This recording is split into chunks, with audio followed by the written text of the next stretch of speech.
अकोला जिल्ह्यातील महागावात गुरुवारी अतिक्रमणाची कारवाई केल्यानंतर गावातील नागरिकांना बेघर होण्याची वेळ आली आहे।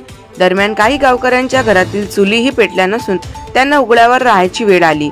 अकोल्याच्या बार्शी टाकळी तहसील कार्यालय मार्फत उच्च न्यायालयाच्या आदेशाने 35 ते 40 घरांवर अतिक्रमणाचा हातोडा तहसीलदार राजेश वजिरे यांनी जेसीबीच्या साहाय्याने चालवला आहे। दरम्यान गावकऱ्यांना राहण्याची जेवणाची पर्यायी व्यवस्था म्हणून प्रशासनाने कुठलीही केली नाही। काही लोकांची घरे पाडले। दरम्यान एका कुटुंबात आई वडिलांकडे 3 दिवस होऊन बाळंतपणासाठी आलेली महिला सुद्धा न जुमानता पोलिसांनी त्यांच्या घरावर सुद्धा कारवाई केली। दरम्यान शुक्रवारी ही दुसऱ्या दिवशीही काही घरांवर अतिक्रमण कारवाई केली। त्यामुळे गावकरी आक्रमक झाले आणि गावकऱ्यांच्या वतीने बार्शी टाकळी तहसील कार्यालयासमोर ठिय्या आंदोलन दिले आहे। जोपर्यंत स्वतः मालकीची जागा नावाने होत नाही तोपर्यंत आम्ही शांत बसणार नाही असा पवित्रा ग्रामस्थांनी घेतला आहे।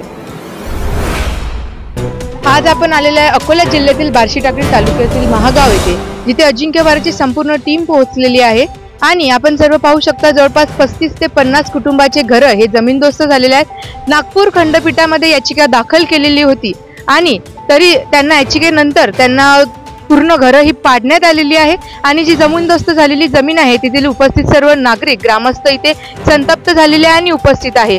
तरी पोलीस बंदोबस्तामध्ये तहसीलदारांनी ही संपूर्ण कारवाई इथे केलेली आहे, परंतु येथील ग्रामस्थांना कुठलीही पर्यायी व्यवस्था उपलब्ध करून न देता ही कारवाई करण्यात आलेली आहे। त्यामुळे आपण गावकऱ्यांसोबत त्यांच्याकडनं आपण या संपूर्ण याची माहिती जाणून घेऊया।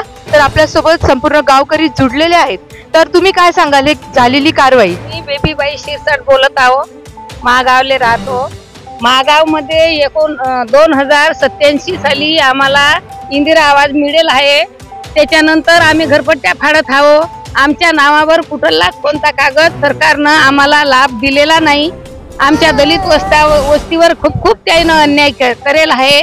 आम्हाला नाही मिळा, आमचे घर मिळा आणि आम्हाला काहीतरी याचं योग्य न्याय मिळा म्हणून याच्यासाठी आम्हाला हात जोडून तुम्हाला फक्त हेच विनंती आहे की आमचं तुम्ही चांगलं करा आणि आमचं मार्गदर्शन। धन्यवाद। संपूर्ण गावकरी ते संतप्त आहेत, पण ते संतप्त असताना सुद्धा ते सगळ्यांना याचिका करत आहे। ते त्यांना सर्वांना विनंती करत आहे की तुम्ही आमची जी इथे हेडसांड होत आहे त्याकडे तुम्ही लक्ष दिलं पाहिजे। आणखी पुढे आपल्यासोबत काही महिला जुडलेल्या आहेत, तर आपण त्यांच्याकडनं जाणून घेऊया। आम्हाला 2 साली बायती नाही घरी काढून दिलं ना, की पोलिसांना दंडे मारून घर पाळून पसरा जोगजाग केला, मारहाणी केली आणि बाहेर काढून दिला। आम्हाला लई अन्याय केला आमच्यावर। पोलीस प्रशासनाने आणि सोबतच महिला पोलिसांनी यांना इथे सौम्य लाठीचार्ज सुद्धा केलेला आहे। तर आपण ताईकडनं आणखी याबद्दल थोडंसं सविस्तर ऐकून घेऊया।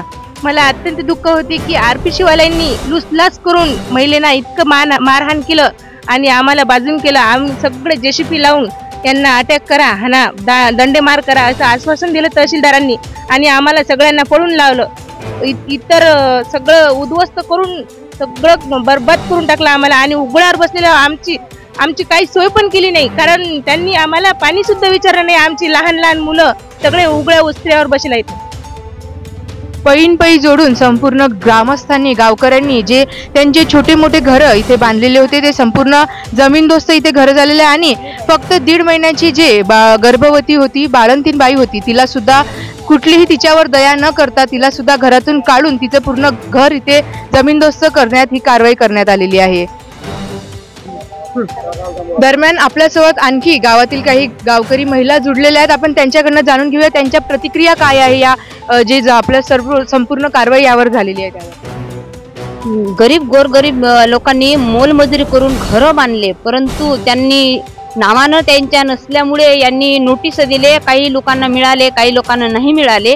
अपुरी माहिती दिली त्यांनी, अशी कोणतीच त्यांना माहिती दिली नाही। त्याच्यानं त्यांना जेसीबी आणून ते बुलडोजर चालून त्यांचे घर उद्ध्वस्त केले, त्यांच्यावर लाठीचार केला आणि आता आमचं एकच म्हणणं आहे की त्यांच्या नावानं नमुना 8 बनावं, त्यांना घरं बांधून द्यावं। परंतु आता समोर तर असं आहे की त्यांनी काय करून खायचं, तर शासनानं त्यांना जोपर्यंत घरं देत नाही तोपर्यंत त्यांना जेवण खावण राहण्याची सोय झोपण्याची सोय हे करावं अशी माझी इच्छा आहे।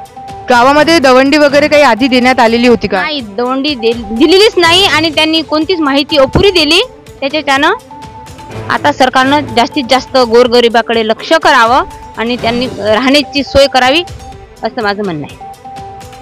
गावामध्ये कुठलीही आपण दवंडी न देता, कुठलीही कायदेशीर इथे माहिती न देता इथे संपूर्ण ही कारवाई करण्यात आलेली आहे तहसीलदार यांच्याकडून आणि संपूर्ण पोलीस बंदोबस्तामध्ये करण्यात आली. सौम्य लाठीचार्ज सुद्धा इथे झालेला आहे. तर संपूर्ण गावकऱ्यांकडून एकच मागणी इथे होत आहे की आपण 8A आणि संपूर्ण त्यांच्या नावावर ही जागा जी आहे ती आपण संपूर्ण कारवाई करून द्यावी आणि संपूर्ण गावकऱ्यांना हा न्याय द्यावा. आणि सगळ्यांची नजर आणि उत्सुकता हीच राहणार आहे की गावकऱ्यांना न्याय मिळतो का. अजिंक्य भारत रिपोर्ट, अँकर आकांक्षा. धन्यवाद.